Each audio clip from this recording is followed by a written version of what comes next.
Te escuchamos, Ivana, que Dios te bendiga. Gracias, Miguel. Bueno, les mandamos muchos saludos, Juan, también. Si Dios quiere, el domingo que viene ya va a estar con nosotros. Y bueno, le puse un título a estas palabras. Y el título es Cuando sentimos que se nos desmorona la vida. Y yo creo que todos hemos pasado por momentos en la vida donde sentimos eso, que la vida se nos desmorona, se nos cae encima. Y por ahí cuando empezó todo esto, que lo veíamos allá lejos en China y se fue acercando cada vez más y llegó acá, y el día que dijeron, bueno, no salga más de las casas, recién ese día nos llegó el agua acá al cuello y sentimos, yo creo que muchos, eso. Y ahora, ¿qué hacemos? Que se nos desmoronó la vida, los proyectos, el trabajo, y pensamos en muchas cosas. Y pensando en eso, que se está sintiendo en muchos lados, muchas personas atemorizadas con esto, quiero que leamos unos versículos acerca de alguien que se les desmoronó la vida. Si quieren, busquen en Mateo 27,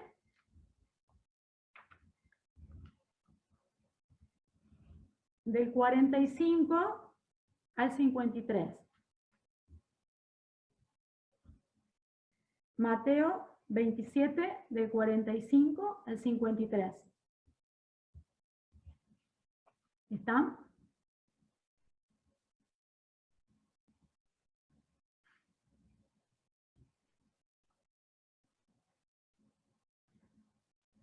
¿Sí? ¿Estamos? Desde el mediodía hasta las 3 de la tarde, el cielo se puso oscuro. A esa hora Jesús gritó con mucha fuerza, Eli, Eli, lema sabactani. Eso quiere decir, Dios mío, ¿por qué me has abandonado? Algunos de los que estaban allí lo oyeron y dijeron, está llamando al profeta Elías.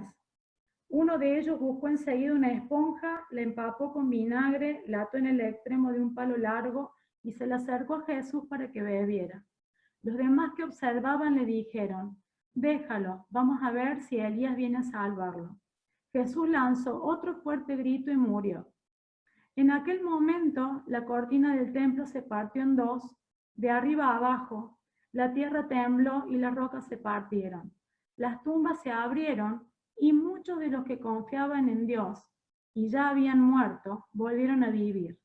Después de que Jesús resucitó, esas personas entraron en Jerusalén y mucha gente las vio. Jesús en toda su humanidad salió de su corazón este grito, Elí, Elí, lema sabactani. ¿Y cuántas veces surge de nuestro interior esta pregunta, no? Porque todos creo que hemos pasado por un momento en que decimos esto, Dios mío, ¿por qué me has abandonado? Porque no podemos llegar a verlo. Y pensaba que tenemos mucho miedo en esta situación en especial, porque podemos haber estado sin trabajo, podemos haber estado pasando por momentos de enfermedad, de incertidumbre, pero hoy tenemos un agravante que es la muerte, que parece que la muerte está escondida atrás de todos los árboles, y que uno no sabe dónde, como que la muerte nos está tarasconeando el tobillo, sentimos que la tenemos acá atrás cerquita, y eso agrava la situación y es lo que nos lleva a un estado de caos. Y muchas veces nos olvidamos que si vivimos para Cristo, también vamos a morir por Él. Y nos olvidamos de esto, de que Jesús en su humanidad llegó a este punto donde Dios tuvo que dar vuelta la cara hacia Él, porque él se había convertido en pecado, en el pecado mío, en el pecado tuyo. Y Dios le tuvo que dar la vuelta a la cara en ese momento y realmente dejarlo solo, para que nosotros no nos sintamos nunca más solos. Nosotros muchas veces podemos decir esto, ¿no? Dios mío, ¿por qué me abandonaste? Pero es un engaño del enemigo. Es un engaño del enemigo porque Él nunca nos abandona, ni aún en el momento final de nuestra muerte, Dios nos va a abandonar gracias a que Jesús sufrió ese abandono en carne propia por nosotros. La pregunta es, ¿A dónde está nuestra fe? Me gusta también cuando leí este párrafo, que como decimos, siempre dice Miguel, uno lo lee una y otra vez y surgen cosas. Dicen que la cortina esa que se rajó de arriba a abajo cuando Jesús muere, si lo hubieran atado un caballo de cada costado y hubieran tironeado, no se hubiera roto porque era muy gruesa. Tenía más de 10 centímetros, dicen algunos estudiosos.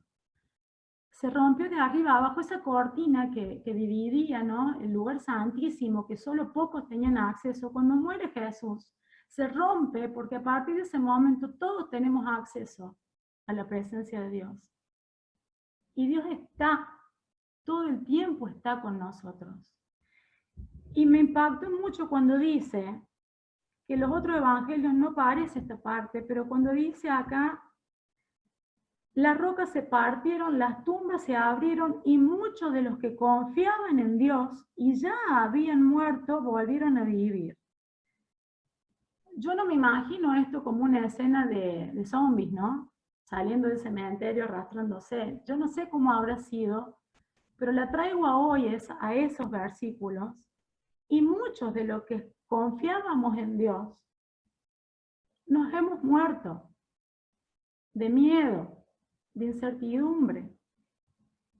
Y tenemos que volver a vivir, pensando en esa cruz de Cristo, que llegó a gritar desde su corazón, ¿dónde estás, Dios mío, que me has abandonado? Por mí y por vos. Dios nunca se va de nuestro lado. Y si Él se le ocurre que por un virus nos vayamos a su presencia, tenemos que saber que Él está ahí. Veía una foto los otros días de un pastor jovencito que en Irán lo estaban por ahorcar por su creencia y tenía una sonrisa de paz en la cara.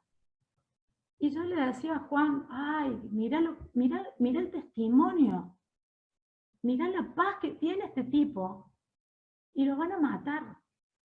Y es la paz que deberíamos tener, a pesar de que la muerte nos esté tarasconeando el tobillo, sabiendo que si morimos hay un propósito para eso. ¿Y qué va a pasar con mi hijo? ¿Qué va a pasar? Eso es lo que muchas veces las mamás nos pasa, ese miedo que queda. Y le va a pasar que Dios se va a ocupar, como se ocupó de mí, como se ocupó de vos. A todos se nos murieron los abuelos, los bisabuelos, y acá estamos. Siempre Dios se va a ocupar.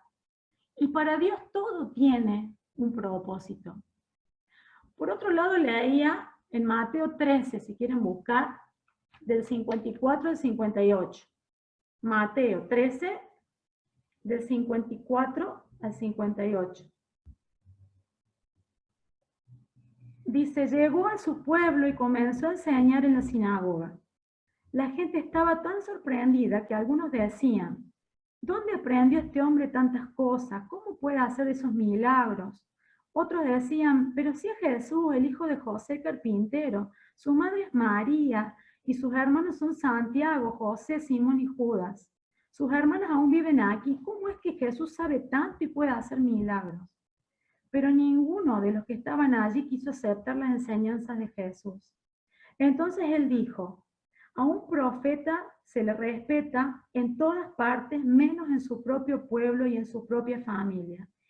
Y como la gente no creía en él, Jesús no hizo muchos milagros en aquel lugar. Como la gente no creía en él, no hizo muchos milagros en ese lugar. Entonces, cuando nosotros perdemos la fe, más allá de esto, ¿no?, de que Jesús, yo creo que se hiere, porque muchas veces confesamos una fe que en realidad en la práctica después no tenemos. Y la pregunta que yo me hago es, ¿en qué estamos basando nuestra fe? Si la basamos por nuestro pasado, estamos en el horno. Si la basamos por nuestro presente, a algunos les puede funcionar y a otros no. Si basamos nuestra fe en las promesas o en las cosas que hemos pedido y que Dios nos ha dado o no, es muy relativa la fe. Si basamos la fe en nuestra confianza, estamos en el horno. Pero si basamos nuestra fe en el amor que Él nos tuvo, que lo hizo subir una cruz y ser molido a golpes por mí, por vos,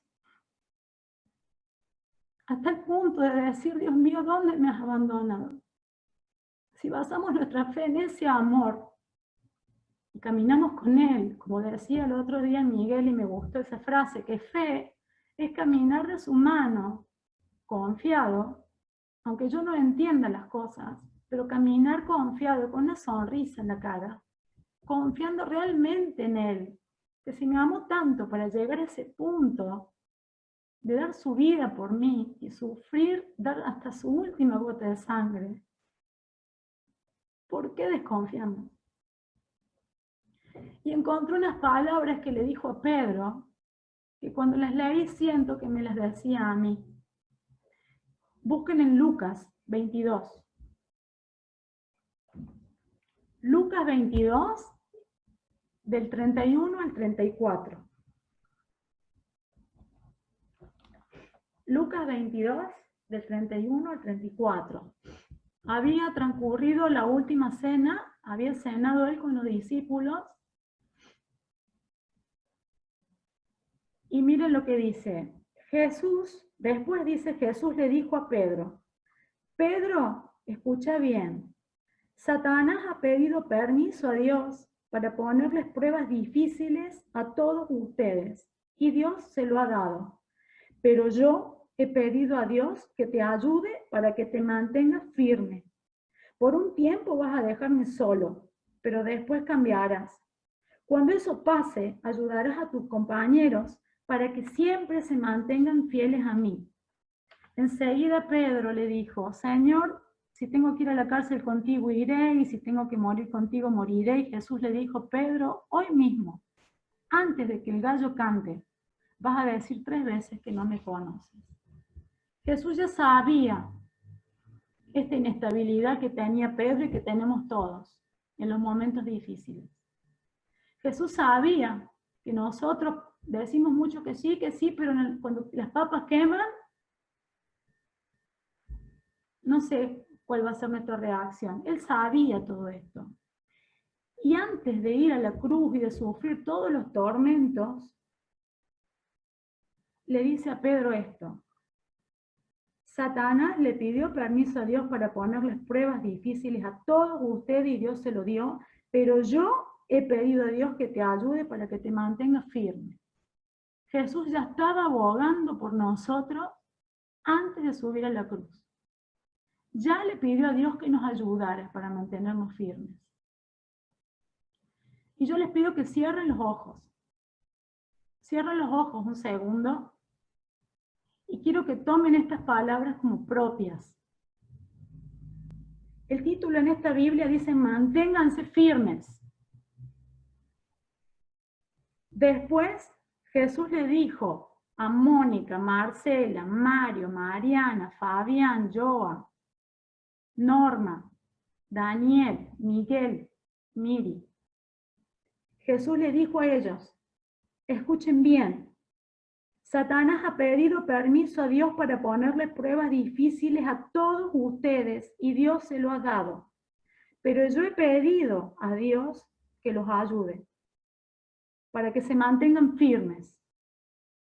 Por un tiempo van a dejarme solo, pero después cambiarán. Y cuando eso pase, ayudarán a sus compañeros para que siempre se mantengan fieles a mí. Amén. Él sabe de nuestra condición humana. Él sabe. Sabe que somos una veleta muchas veces.